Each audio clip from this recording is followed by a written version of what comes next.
Setelah membuat beberapa konten video dengan bertema buku kematian, kurang sempurna rasanya kalau kita tidak membahas buku fenomenal tersebut. Di sini gue akan sedikit membahasnya. Sebenarnya apa sih buku Necronomicon itu? Mungkin sebagian kalian sudah tahu sejarah tentang buku tersebut. Ya, buku Necronomicon adalah buku sihir, buku iblis, atau bisa disebut kitab orang mati. Sejarah singkat dari buku tersebut berawal dari seseorang yang bernama Abdul Al-Hazred dari Timur Tengah. Dalam sejarah Al-Hazred ini, penyembah iblis, Yog-Sothoth, dan Cthulhu pada tahun 700 Masehi. Awalnya Al-Hazred mengunjungi reruntuhan bekas kerajaan Babilonia. Konon katanya Al-Hazred ini masuk ke sebuah ruangan rahasia bawah tanah. Di sini gue hanya menyangka dan menerka-nerka. Mungkin dia menemukan sesuatu yang sakral di sana. Setelah itu, Al-Hazred membuat sebuah buku yang disebut Al-Azif. Namun setelah dia menuliskan bukunya itu di tahun 738 Masehi, Al-Hazred ini tewas. Dan kematiannya sangat misterius. Pada tahun 950 Masehi, buku itu diterjemahkan ke bahasa Yunani oleh seorang sarjana fiksi bernama Theodorus Pilates dari Konstantinopel. Dan buku tersebut diberi judul Necronomicon sampai dengan sekarang. Menurut sejarah fiksi, seseorang yang membaca atau mempelajari buku tersebut, mereka akan tuntun untuk berbuat kekejian. Dan pada tahun 1050 buku itu dibakar dan dilarang untuk disebarluaskan. Setelah itu, karya Necronomicon hanya terdengar secara sembunyi-sembunyi. Berabad-abad kemudian, pada tahun 1927, seorang penulis bernama Lovecraft, dia membedah dan menafsirkan karya Necronomicon yang awalnya bukunya bernama Al-Ajib dari kata Arab yang ditafsirkan oleh Lovecraft sendiri. Al-Ajib adalah lorongan setan atau suara jin yang menakutkan di padang gurun. Buku itu menjadi kontroversial pada masa itu setelah diterbitkan pada tahun 1938. Sejak dahulu sampai ke abad 20, buku Necronomicon sudah dibuat oleh para penulis dan sudah dibuat menjadi beberapa versi dan sudah bukan lagi versi yang sebenarnya. Garis antara fakta dan fiksi semakin kabur tidak jelas. Rumor mengatakan kalau buku itu adalah buku yang nyata yang bisa membuat orang yang membaca mantranya akan mengalami kejadian yang mengerikan. Rumor lain mengatakan jika seseorang ingin menulis versi lainnya, si penulis akan dibantu oleh iblis untuk mengarang isi di dalam buku tersebut. Namun para sejarawan menegaskan kalau Necronomicon hanyalah cerita fiksi saja dan itu tak benar-benar nyata adanya. Kesimpulannya, mungkin saja dari awal ketika buku itu dibuat, buku tersebut memang benar adalah buku iblis yang nyata. Kalau kita lihat dari awalnya pada zaman itu, di mana penyihir-penyembah iblis sedang marak-maraknya, dan Necronomicon adalah salah satu yang terangkat kisahnya. Kunda Astrata Perauta. Oke guys, kita lanjut ke cerita filmnya. Di sini gue akan membahas film horor yang berjudul Evil Dead tahun 2013, biar kita relate dengan cerita sejarah dari buku Necronomicon. Pasti kebanyakan dari kalian sudah tahu film ini, berawal dari buku kematian yaitu Necronomicon. Di awal film kita diperlihatkan seorang wanita yang diburu oleh beberapa orang di dalam hutan. Dia lalu dibawa ke sebuah kabin atau pondok, tangannya yang diikat sekarang. Diketahui kalau dia sudah dirasuki oleh iblis. Semua keluarganya dibunuh oleh iblis yang merasuki tubuhnya, dan yang tersisa tinggal dia dan ayahnya saja.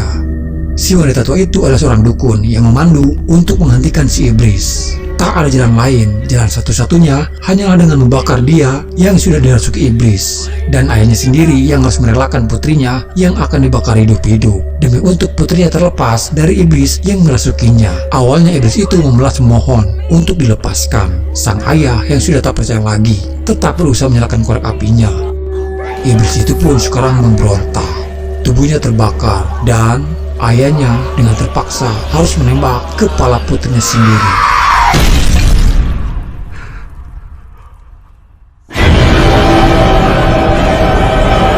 Beralih ke masa sekarang, film ini menceritakan sekumpulan anak muda di mana di sana ada Mia, David, Olivia, Natalie, dan Eric.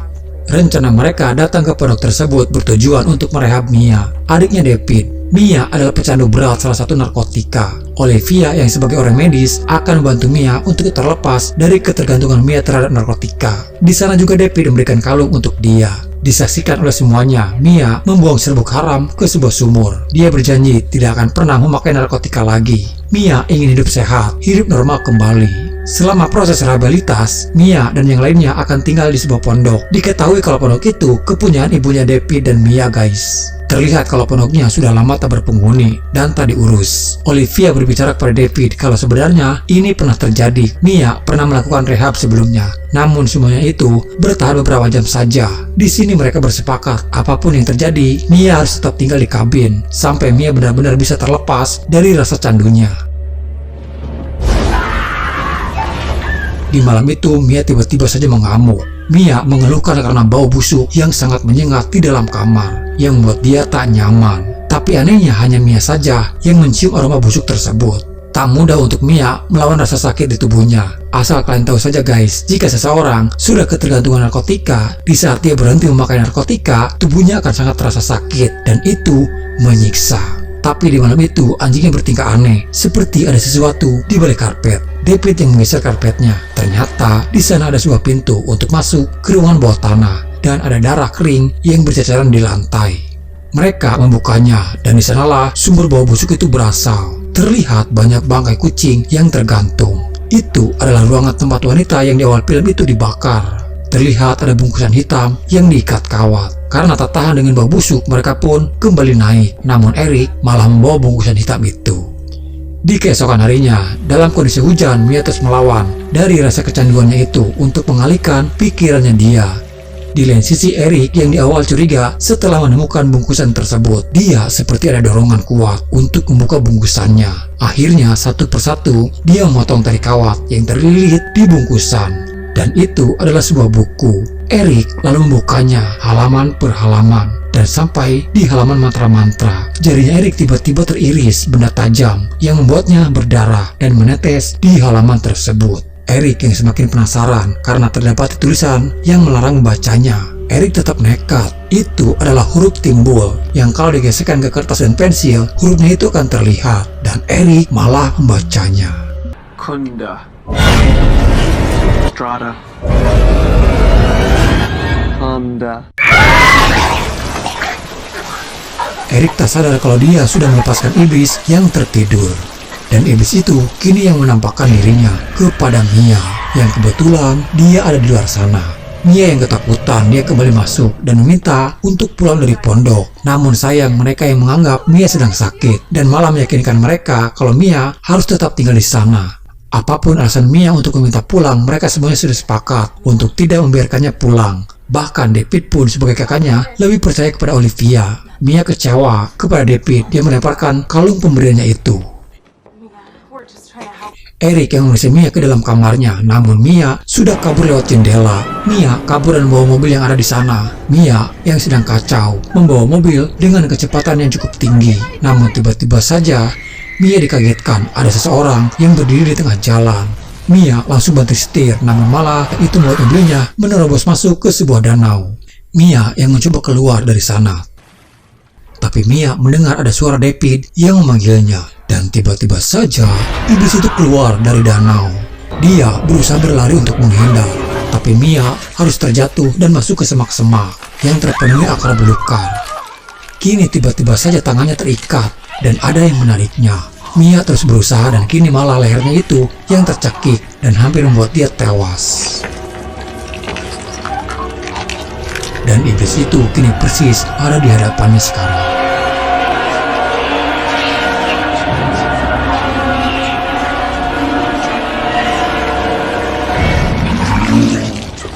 Si iblis mengeluarkan sesuatu dari mulutnya dan itu seperti lintah yang mendekatinya. Mia yang tak bisa berbuat apa-apa karena tangan dan kakinya yang terikat akar. Dan sekarang itu masuk lewat selangkangannya Mia.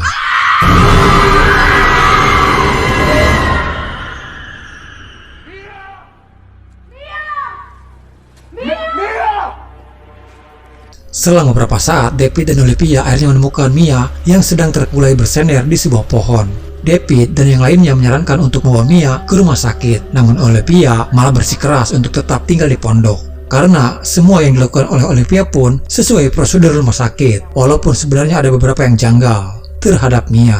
Mia yang kini berubah drastis setelah kejadian tersebut. Dia sangat trauma dan sangat ketakutan. Mia dengan terbata-bata mencoba menjelaskan kepada David kalau dia melihat ada sesuatu di dalam hutan. Dan sekarang dia ada bersama mereka. Namun David hanya menyikapinya biasa saja dan malah mengabaikannya.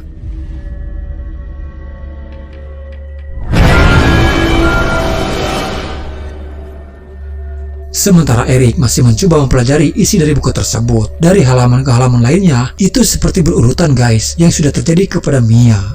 Dan di sini mulai terjadi kengerian yang dilakukan oleh si iblis. Dimulai anjing David itu yang sudah ditemukan tewas. David yang menyangka itu dilakukan oleh Mia.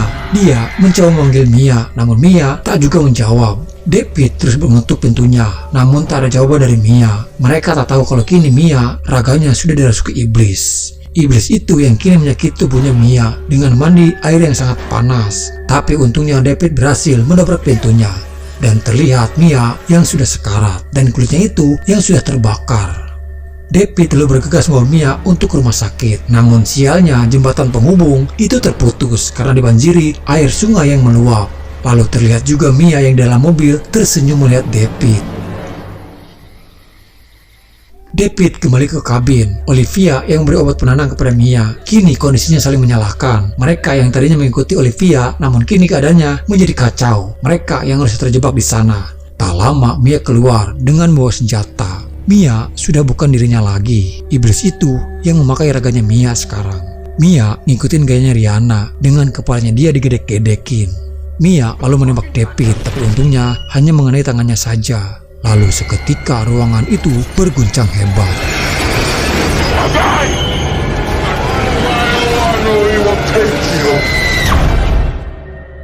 Mia yang kini menyerang Olivia, tapi Olivia berhasil mendorong Mia dan jatuh ke ruangan bawah tanah. Eric lalu bergegas menutup pintunya. Di sini Eric tersadar dengan apa yang terjadi kepada Mia, kalau semuanya itu ada hubungannya dengan sihir yang ada di ruangan bawah tanah. Olivia yang membersihkan diri di kamar mandi.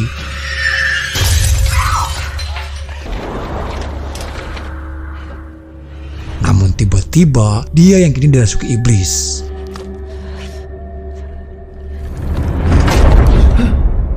Eric memeriksa karena terdengar ada suara gaduh di belakang. Eric yang mencoba memanggil Olivia, namun Olivia hanya diam saja. Lalu terlihat Olivia yang sedang gosok gigi dengan menggunakan pisau. Eric terpeleset dan Olivia kini yang menghampirinya. Olivia dengan kejam menusukkan jarum suntik itu ke matanya Eric.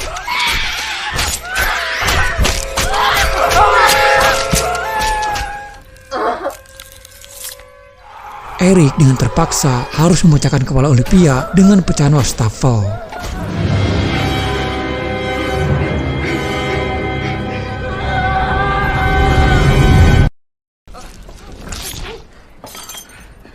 Di sini bodohnya David malah membiarkan Natalie sendirian pergi ke dapur. Eric bercerita kalau dirinya membaca mantra yang ada di buku yang dia temukan di ruangan bawah tanah. Dia tahu sekarang kalau mantra itu melepaskan iblis yang terikat. Natalie yang mendengar panggilan dari Mia dan lagi-lagi dia malah mendekatinya.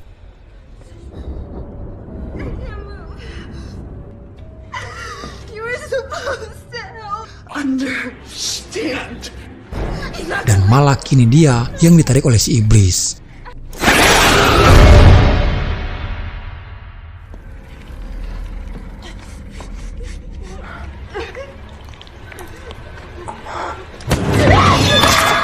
Si iblis yang menggigit tangan Natalie dan si iblis menjilati pisau cutter yang dibawa Natalie sampai lidahnya itu terbelah menjadi dua. Oh, nice guys, amazing. Tak lama David datang dan langsung menarik Natalie dari sana. David mengunci paten pintu ruangan bawah tanah. Untuk sesaat mereka bisa bernapas lega. Namun lagi-lagi kebodohan dilakukan oleh David. Dia memberikan Natalie sendirian. Sementara Eric yang mencoba membakar buku kematian, namun buku itu tak tersentuh api sama sekali. Eric kembali membacanya dan mencoba mencari jalan keluar dari buku kematian. Gigitan bekas iblis membuat tangan Natalie membusuk. Dan kini iblis itu mencoba masuk ke tubuhnya Natalie. Tapi Natalie berusaha melawan. Dan kini dia nekat yang akan memotong tangannya dia sendiri dengan gergaji.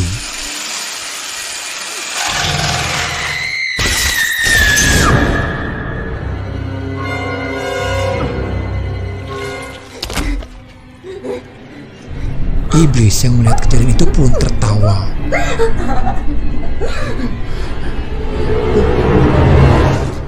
Hold on, please.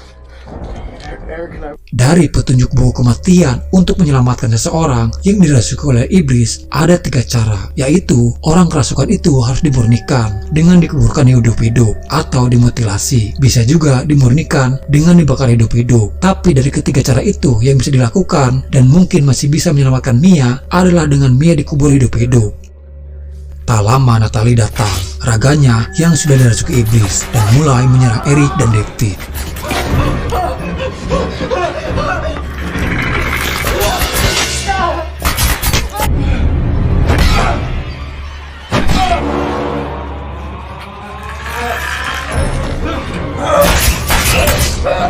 Eric yang terkena hantaman linggis. Tapi David menembak tangan Natalie sampai tangan itu terputus. Natalie lalu tersadar kembali dan dia pun harus tewas sekarang. David yang akan menyelamatkan Mia dengan cara dari petunjuk buku kematian yang akan menguburkan Mia. Dia turun ke ruangan bawah tanah untuk mencari Mia. Tapi tak mudah untuknya karena dia harus berjibaku dengan iblis yang merasuki tubuhnya Mia.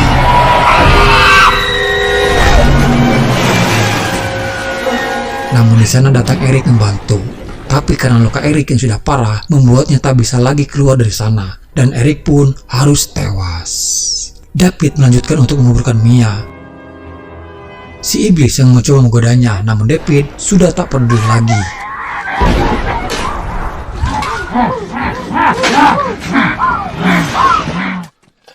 Dirasa sudah cukup, David menggali lagi kuburan Mia. Dia menggunakan alat kejut listrik untuk membuat jantung Mia kembali berdetak, namun tak ada hasil.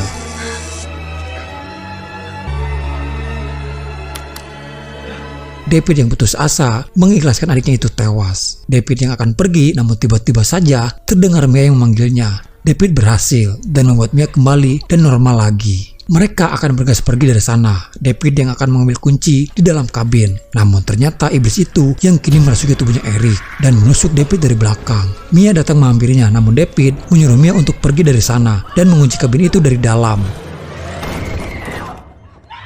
Dan David menembak jerigen yang berisi bensin yang membuat kabin itu terbakar. Lalu tiba-tiba hujan darah turun. Itu karena si iblis sudah mencapai syarat untuk bisa keluar, yaitu dengan membunuh 5 orang. Jika syarat itu terpenuhi, si iblis tak perlu lagi mencari perantara tubuh manusia untuk bisa melukai seseorang. Dan kini iblis itu yang keluar dari tanah yang akan memburu Mia. Mia yang berusaha kabur, namun tak mudah baginya untuk pergi dari sana.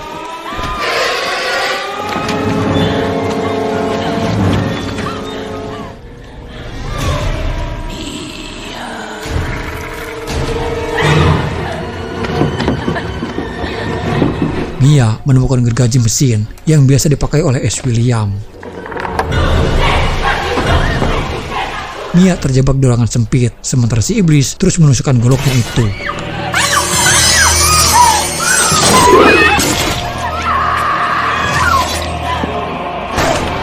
Mia akhirnya bisa keluar dari sana. Dia bersembunyi di bawah mobil sambil terus berusaha menyalakan gergajinya. Dan akhirnya gergaji itu menyala sekarang dan langsung memotong kakinya si iblis.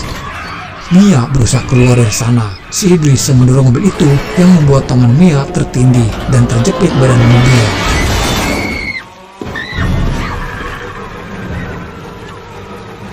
Untungnya gergaji itu masih menyala. Mia berusaha menggapainya. Mia yang sudah mati rasa, dia menarik tangannya yang terjepit sampai tangannya itu terputus.